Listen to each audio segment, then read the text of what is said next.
سر ہم لوگ جو مسلمان گھرانوں میں پیدا ہوتے ہیں تو ہم لوگوں کے لیے خدا کی ایگزسٹنس ہماری لائف کا لازمی جز بنا دی جاتی ہے۔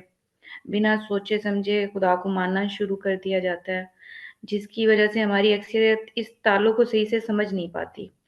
میرے خیال میں یہ وجہ ہے کہ ہم میں سے بہت سے لوگ شعور کے بعد بہت سی چیزوں میں کنفیوز ہو جاتے ہیں۔ خدا کا وجود میری سمجھ کے مطابق، یا جو مجھے لگتا ہے آپ تصحیح کر دیجیے گا، کہ خدا کو ماننا انسان کی ضرورتوں میں سے ہے۔ وہ اس کی نفسیاتی ضرورت ہے۔ جو لوگ خدا کو نہیں مان رہے ہوتے ہیں وہ بھی کسی نہ کسی چیز کو خدا کی جگہ رکھ رہے ہوتے ہیں، کسی انسان کو، کسی نظریے کو، کسی آبجیکٹ کو۔ اس کی وجہ ان کی فلفلمنٹ یا معاشرے میں بنے عقیدے یا سیلف سیٹسفیکشن یا ایسی ہستی جس کو میں اپنی غلطیوں، کمیوں اور کامیابیوں کا ذمہ دار ٹھہرا سکوں۔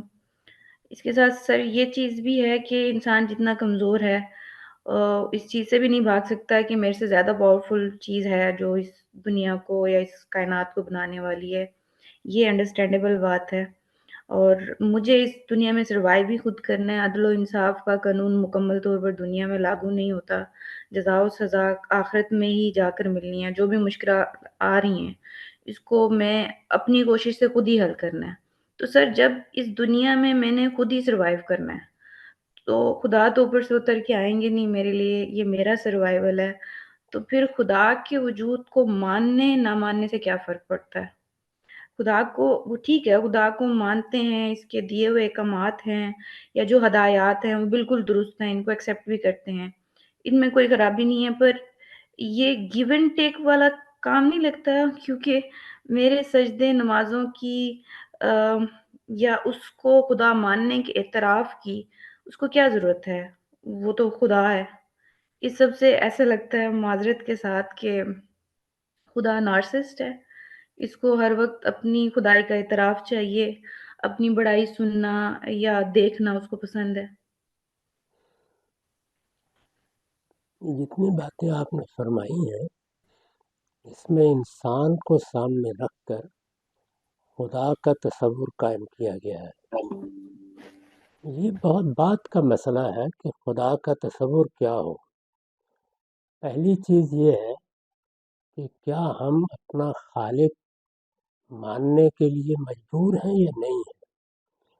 جو چیزیں آپ نے بیان کی ہیں یہ نفسیاتی پہلو ہیں، یہ ضرورتیں ہیں، یہ احتیاجات ہیں، وہ تو سب درست، لیکن اس کے ساتھ ایک واقعہ بھی ہے۔ وہ واقعہ یہ ہے کہ ہم انسان جس عقل کے ساتھ پیدا کیے گئے ہیں وہ کچھ چیزوں کو لزوم اور وجوب کے درجے میں منوا کے رہتی ہے۔ میں جب خلق کے فعل کو دیکھتا ہوں، میری آنکھوں کے سامنے بے جان مادے ایک خاص عمل سے گزرتے ہیں۔ میں دیکھتا ہوں کہ ان کے اندر سے ایک قطرہ آب اور ایک بیضہ پیدا ہو جاتا ہے۔ میں اس کے استقرار کو بھی اب دیکھ سکتا ہوں۔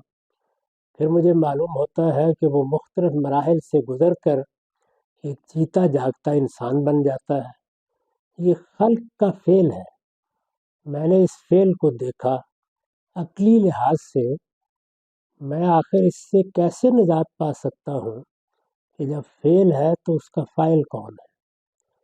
چنانچہ اپنے خالق کے طور پر ایک ہستی کا تصور کرنا یہ تو میرے لیے ناگزیر مجبوری ہے، یعنی اس کے سوا کوئی چارہ ہی نہیں ہے۔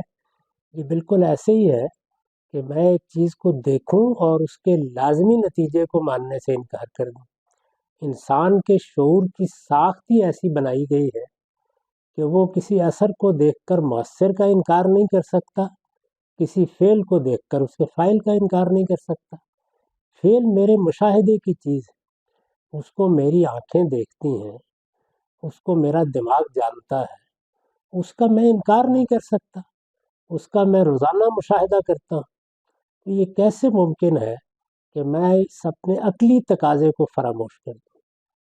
اس وجہ سے اگر میرا خالق ہے تو میں نے پچھلی دفعہ بھی عرض کیا تھا کہ پھر ایک رشتہ وجود میں آ گیا ہے۔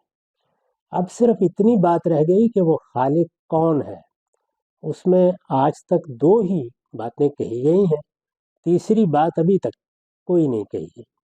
ایک یہ کہ یہی کائنات میری خالق ہے، دوسرے یہ کہ انبیاء علیہم السلام ایک علیم و حکیم ہستی کا پتہ دیتے ہیں جس نے اس کائنات کو بنایا ہے۔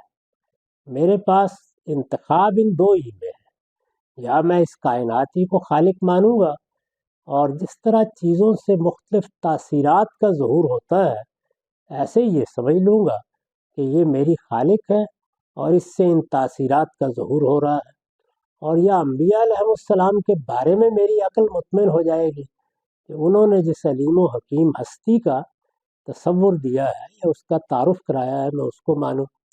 اب میں جب اس کو مان لیتا ہوں تو میں نے یہ گزارش کی تھی کہ پھر میرا ایک رشتہ وجود میں آتا ہے۔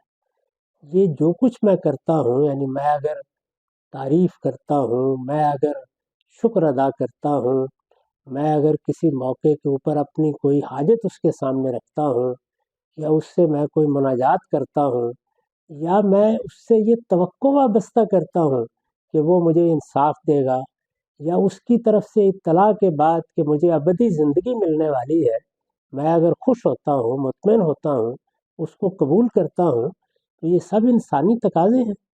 یہ بالکل ایسے ہی ہے کہ مجھے جب یہ معلوم ہو گیا کہ میں شعور کی عمر کو پہنچ گیا ہوں، میری ایک ماں ہے، میرا ایک باپ ہے، تو یہ سارے پہلو خود بخود وجود میں آ جائیں گے۔ اس میں خدا نے مجھ سے کیا تقاضا کرنا ہے، یعنی یہ تو اس کی عنایت اور اس کا کرم ہے کہ اس نے مجھے میرے اس فطری تقاضے کو پورا کرنے کے کچھ آداب سمجھا دیے ہیں۔ میں نے پچھلی دفعہ بھی عرض کیا تھا، وہ اس لیے سمجھائے ہیں کہ میں افراط و تفریط میں مبتلا ہو جاتا ہوں، کبھی میں آگے نکل جاتا ہوں، کبھی پیچھے چلا جاتا ہوں۔ مجھے اعتدال کے ساتھ اپنے تعلقات کو قائم رکھنے کے لیے جس طرح ماں اور باپ کے ساتھ تعلق کے حدود بتائے گئے ہیں، وہاں بھی دیکھیے ماں اور باپ کے تعلق کو جب انسان نے خود سمجھنا چاہا ہے تو ایک لمبا عرصہ ایسا گزرا ہے جس میں وہ ماں باپ کے لیے مار دینے کا اختیار بھی تسلیم کرتا رہا، سزا دینے کا اختیار بھی تسلیم کرتا رہا، دولت سے مال سے محروم کر دینے کا اختیار بھی مانتا رہا ہے۔ تو اس کے بھی حدود اللہ تعالیٰ نے بتائے کہ والدین یہ تقاضے کر سکتے ہیں، یہ تقاضے نہیں کر سکتے۔ بالکل اسی طرح سے اس نے اپنے ساتھ تعلق کے بھی حدود بتا دیے ہیں کہ میرے ساتھ تعلق تو تمہاری ضرورت ہے، تمہارے وجود کے شعوری احساس سے وہ تعلق قائم ہو جانا ہے۔ اب اس تعلق پہ جب تم اظہار کے طریقے اختیار کرو گے تو افراط و تفریط کا اندیشہ ہے۔ میں تمہیں خود یہ بتا دیتا ہوں کہ وہ تعلق تمہیں کیسے قائم کرنا چاہیے۔ یہ اتنی سی بات ہے، اس کو آپ اس سطح پر اگر لے جائیں کہ یہ خدا مجھ سے اس لیے تقاضے کر رہا ہے کہ اس کی کوئی ضرورت پڑ گئی ہے، یہ ساری میری ضرورتیں انسان کی حیثیت سے میں مجبور ہوں کہ اپنے خالق کو مانوں۔ میں اپنی عقل کے لازمی اور وجوبی تقاضوں سے انحراف نہیں کر سکتا۔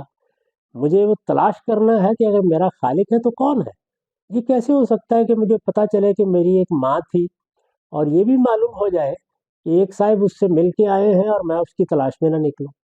تو میرے تقاضے ہیں یہ سب۔